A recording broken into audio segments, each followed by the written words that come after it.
Hello dear, आप सभी के सामने में जितने भी मेडिकल नर्सिंग के ऑफिशियल यूट्यूब चैनल पे हैं सबको स्वागत करता हूं। और जैसा कि एएनएम के लिए इस चैनल पर लगातार तैयारी चल रहा है, तो आप लोग आइए और जो है लगातार तैयारी जो है आप लोग करिए। ठीक है, पहला प्रश्न है आज का, कहता है कि दर्द से यहाँ पे निवारण होगा। टाइपिंग सॉरी देख लीजिएगा। दर्द से निवारण देने वाली दवा को क्या कहते हैं? मतलब जो दर्द को कम करता है, दर्द से छुटकारा दिलाता है, उस दवा को क्या कहते हैं? Analgesic, anaesthetic, antibiotic, diuretic. चारों को समझिएगा। सबसे पहले इसका right answer option number A होगा। एनाल्जेसिक जो होता है दर्द को कम करता है, दर्द से कम करने वाला यह दवाइयाँ होता है। अलग अलग प्रकार के एनाल्जेसिक दवाइयाँ होता है, तो यह एनाल्जेसिक दर्द को कम करता है। यह जो एनेस्थेटिक दवाई होता है, यहाँ पे यह एनेस्थेटिक दवाई एनेस्थेसिया के लिए दिया जाता है, बेहोशी कराने के लिए दिया जाता है सर्जरी से पहले। समझ गए? सी है एंटीबायोटिक। एंटीबायोटिक का मतलब होता है कि संक्रमण के लिए दिया जाता है, संक्रमण के रोकथाम के लिए। और डायूरेटिक होता है जो बीपी बढ़ने पर भी जो है, बीपी कम करने के लिए भी जो है डायूरेटिक देते हैं, जैसे लैसिक्स देते हैं, तो यह डायूरेटिक होता है। डायूरेटिक जो है मूत्र को क्या करता है? बढ़ा देता है, मूत्र को जो है ज़्यादा उत्पादन करता है, निकालता है शरीर से, जिससे बीपी कमता है। समझ गए? या सूजन कम करने के लिए भी जो है दिया जाता है, तो डायूरेटिक का यही काम है। तो चीज़ों को समझ गए, आगे चलिए। दूसरा प्रश्न है आपके सामने, कहता है एच एस का मतलब क्या होता है? बहुत इंपॉर्टेंट अच्छा प्रश्न है। एच एस जो होता है इसे होरासोमनी कहते हैं। होरासोमनी का मतलब होता है कि सोते समय लेना, यानी एट ए बेड टाइम। ओके, तो सोते समय ऑप्शन ए सही होगा। हर घंटे, एवरी आवर, यह नहीं होगा। हर आधे घंटे, यह भी गलत है। ट्विस ए डे को हम लोग बीडी भी कहते हैं, बाय जो है दिन में 2 बार, इसी को हम लोग बीडी भी कहते हैं शॉर्ट में। ओके, तो पता हो गया, आगे चलिए। 3 नंबर का प्रश्न है, कहता है 1 लीटर में कितने मिली होते हैं? मतलब 1 लीटर में कितने ml होते हैं, ये पूछ रहा है। तो आपको पता है, दिन रात ही पढ़ रहे हैं कि 1 लीटर में 1000 जो है आपके क्या होते हैं? ml होते हैं। और यह एग्जाम में मेडिकल में इसलिए पढ़ना जरूरी है जानना, क्योंकि आप लोग को पता होगा कि किसी को अगर सलाइन चढ़ाया जाता है, फ्लूइड अगर ट्रांसफ्यूज किया जाता है, तो डॉक्टर कहते हैं 100 ml में चढ़ाइए, 100 ml NS दीजिए, 200 ml NS दीजिए, 500 ml NS दीजिए। तो यह ml पता होनी चाहिए। समझ गए? तो यहाँ पे हो गया। चौथा है, कहता है ब्लड प्रेशर रिकॉर्ड करते समय सुनाई देने वाली ध्वनि कौन सी होती है? जब हम एस्फेग्नोमैनोमीटर लगाते हैं ना, और कान में जब हम स्टेथोस्कोप लगाते हैं, तो हमें एक ध्वनि सुनाई देता है, और उसी ध्वनि को हम क्या करते हैं? रीड करते हैं और पता करते हैं कि बीपी कितना है। तो वह जो ध्वनि सुनाई देता है, उस ध्वनि को हम कोर्सकॉफ ध्वनि कहते हैं। समझ गए? बीपी प्रेशर रिकॉर्ड जब करते रहते हैं, तो उस समय जो साउंड सुनाई देता है वह कोर्सकॉफ होता है। समझ गए? आगे चलिए। 5वें नंबर का, अब यहाँ पे 1 औंस कितने के बराबर होते हैं? माय डियर, औंस जो है अमेरिकन स्टैंडर्ड में यह जो है मापने के काम आता है, लेकिन 1 औंस के बराबर कितने जो है ml होते हैं? तो माय डियर, लगभग 30 ml 1 औंस के बराबर होता है। 1 औंस के बराबर जो है आपके क्या होते हैं? 30 जो है ml होते हैं। इसको ध्यान में रखिएगा। ओके, आगे चलिए।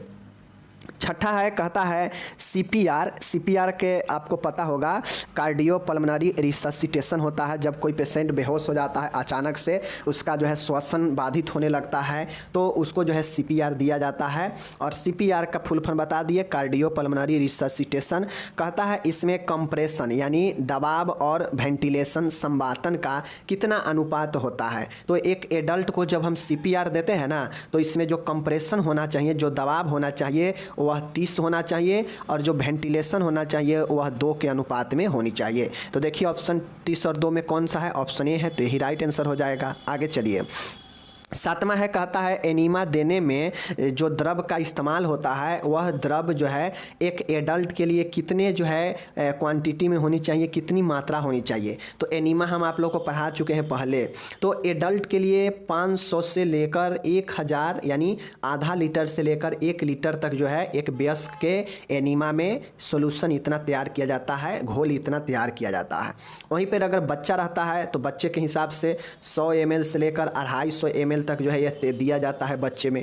समझ गए चीज़ों को? तो ये चीज़ें याद रखिएगा। तो ऑप्शन ए सही हो जाएगा। आगे है 8वां है, कहता है ऊतकों में ऑक्सीजन की कमी को क्या कहते हैं, यानी टिश्यू मतलब बॉडी समझिए ना, टिश्यू में ऑक्सीजन जैसे ही कमता है तो उसे हम लोग क्या कहते हैं, तो उसे हम लोग साइनोसिस कहते हैं। Cyanosis is the right answer होगा।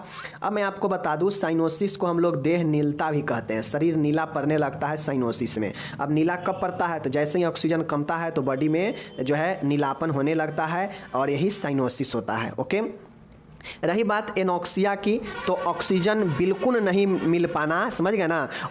अनोक्सिया वह होता है जहाँ पे ऑक्सीजन बिल्कुल अनुपस्थित हो जाता है, समझ गए। व्यक्ति को ऑक्सीजन बिल्कुल न मिलना ही एनोक्सिया हो जाता है, समझ गए।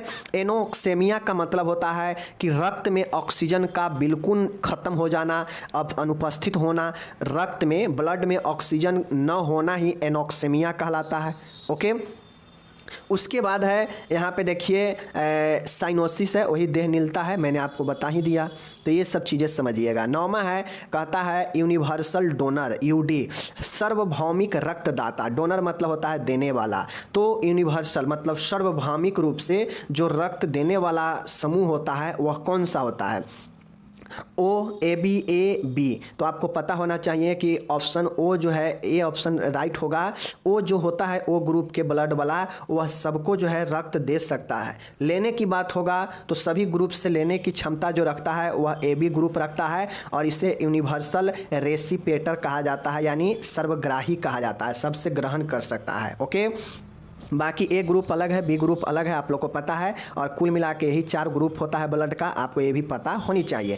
ए जो होता है इसमें किसी भी प्रकार के एंटीजन नहीं होता है, ये चीज़ें ओ ग्रुप जो होता है इसमें किसी भी प्रकार के एंटीजन नहीं होते हैं। ओके, 10वां यहाँ पे देखिएगा, कहता है पित्ताशय की थैली का आकार किसके समान होता है। मतलब जो आपके पता होना चाहिए कि लीवर के नीचे थोड़ा सा एक पित्ताशय लगा होता है, तो इसको कौन सा शेप में यह होता है, डोम शेप में, राउंड शेप में, ट्रायंगल शेप में, पियर शेप में। तो माय डियर, पियर शेप में नाशपाती के आकार में जो है आपके यह जो है आपके पित्ताशय यानी गाल ब्लैडर होता है, समझ गए। तो option number D right answer.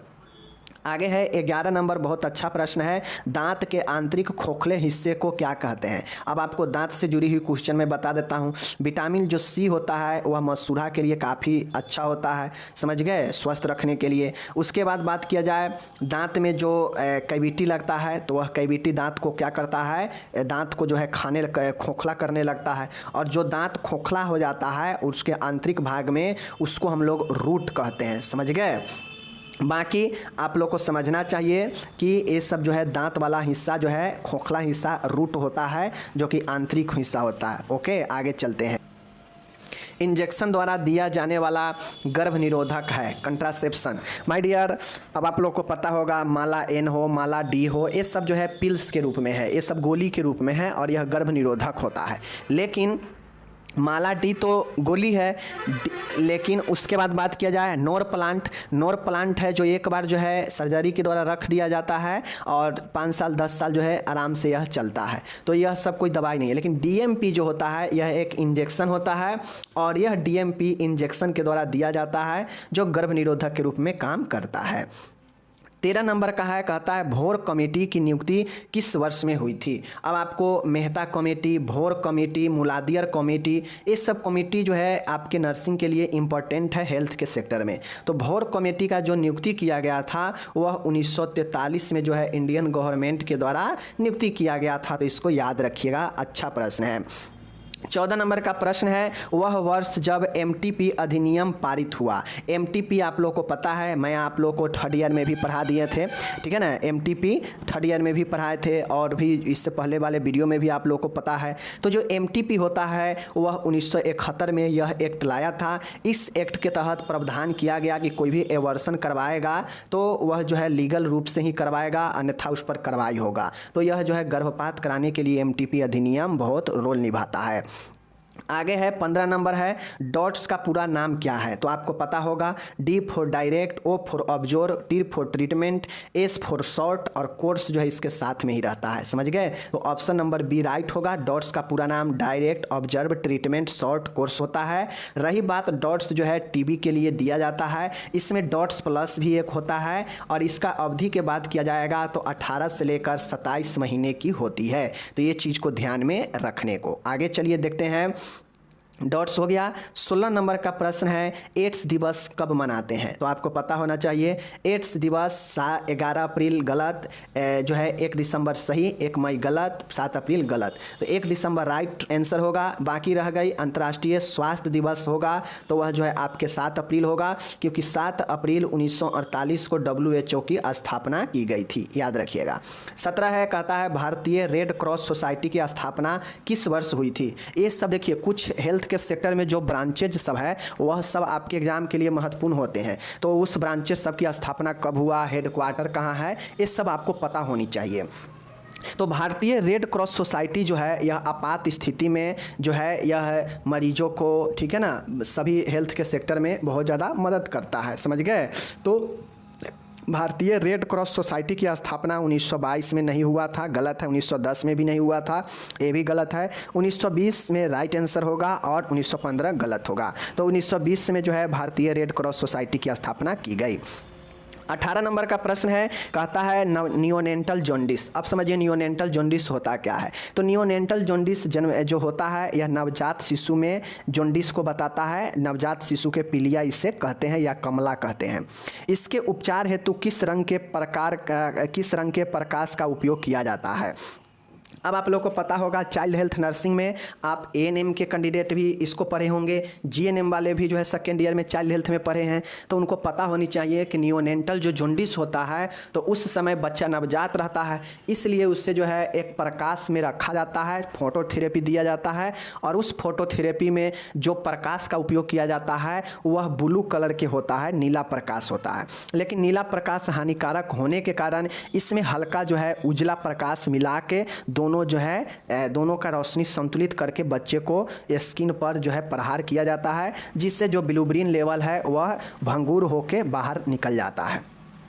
19 नवजात शिशु में आरबीसी का जीवन काल कितना होता है। अब आपको पता होना चाहिए कि वयस्क और बूढ़े से अत्यधिक आरबीसी का जो होता है वह बच्चे में होता है। अब इसके पीछे रीजन होता है कि आरबीसी जो होता है वह एडल्ट में बात करेगा तो 120 दिन इसका कार्यकाल होता है, ठीक है, 120 डेज होता है। लेकिन बात करेगा नवजात में, नए बच्चे में, तो यह 60 से 80 दिन ही मात्र जो है इसका जीवन काल होता है आरबीसी का। 20वां नंबर प्रश्न है आपके सामने, बच्चों की टॉयलेट ट्रेनिंग किस समय दी जानी चाहिए उपयुक्त होता है। 0 से 1 वर्ष, 6 मंथ, ओके, 1 से 3 साल और 3 से 6 साल। तो जो टॉयलेट ट्रेनिंग के लिए उपयुक्त समय होता है वह 1 से 3 वर्ष होता है। इसी बीच में बच्चे को उपयुक्त टॉयलेट ट्रेनिंग देने से बच्चा जो है आपके बेड पर जो है टॉयलेट नहीं करेगा। बच्चा को जब भी टॉयलेट आएगा तो रोएगा, बोलेगा, और यही सब जो है टॉयलेट ट्रेनिंग से बच्चा जो है अच्छी आदत में आएगा। ओके। 21 है, कहता है जॉन्डिस का दूसरा नाम क्या होता है। इक्टेरस, हाइपरबिलुब्रीमिनिया, ऑप्शन ए और बी। तो आपको पता होना चाहिए इक्टेरस भी जॉन्डिस को ही कहते हैं और हाइपरबिलुब्रीमिनिया जो होता है यानी बिलुब्रिन लेवल बढ़ना ही हाइपर कहलाता है, और दोनों जो है जॉन्डिस का ही एक नाम है। ओके। इंग्लिश में बात किया जाए तो इसे कमला जो है कहते हैं, तो ये भी समझिएगा। ओके, आगे चलिए, आगे देखते हैं। 22 नंबर है, कहता है विडाल टेस्ट जो है कब करना चाहिए। ज्वर आने के तुरंत बाद, ज्वर आने के 7 दिन बाद, ज्वर आने से पहले, ज्वर समाप्त होने पर। तो ज्वर समाप्त होने पर कोई टेस्ट किया जाता नहीं। ज्वर आने से पहले कोई चेक होगा नहीं। ज्वर आने के तुरंत बाद यही या तो यही होगा। तो विडाल टाइफाइड का टेस्ट है, तो टाइफाइड फीवर जो आता है उसके 7 दिन, अगर 1 हफ्ता या मानिए 4-5 दिन से फीवर है तो टाइफाइड का टेस्ट करा सकते हैं लगभग 1 सप्ताह पर। ओके। 23 है, कार्य क्षमता तथा योग्यता का बढ़ना क्या कहलाता है। लॉजिकल प्रश्न है, समझिए। कार्य क्षमता, अब ये नहीं है कि पावर, समझ गए ना, पावर नहीं, कार्य क्षमता कि आपके अंदर इतना क्षमता आ गया है कि आप कोई कार्य को कर सकते हैं, कार्य करने की क्षमता, या फिर आपके अंदर इतना योग्यता है, आप योग्यवान हो चुके हैं कि आप जो है किसी भी चीज कार्य को हैंडल कर सकते हैं। तो कार्य क्षमता और योग्यता यह एक प्रकार से मेंटल जो है आपके स्टेटस को बताता है।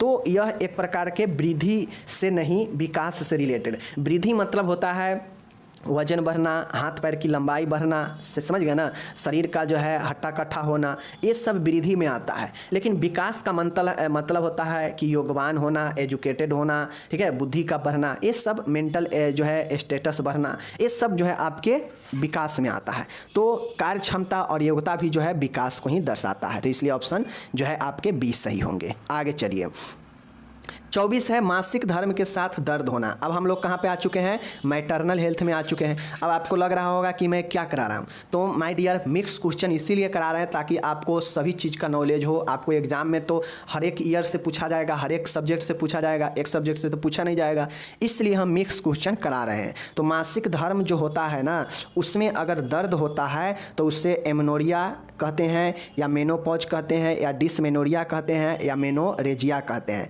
तो माय डियर जो डिसमेनोरिया होता है यह डिफ़िकल्ट इन जो है आपके मासिक धर्म में दर्द होना, डिफ़िकल्ट होना, कठिनाई होना, डिसमेनोरिया होता है और यही राइट आंसर होगा। रही बात मेनोपॉज होता है, यह आपके मासिक धर्म जो एक समय आता है जहाँ पे रुक जाता है तो वही मेनोपॉज कहलाता है 45 से 50 साल के एज में।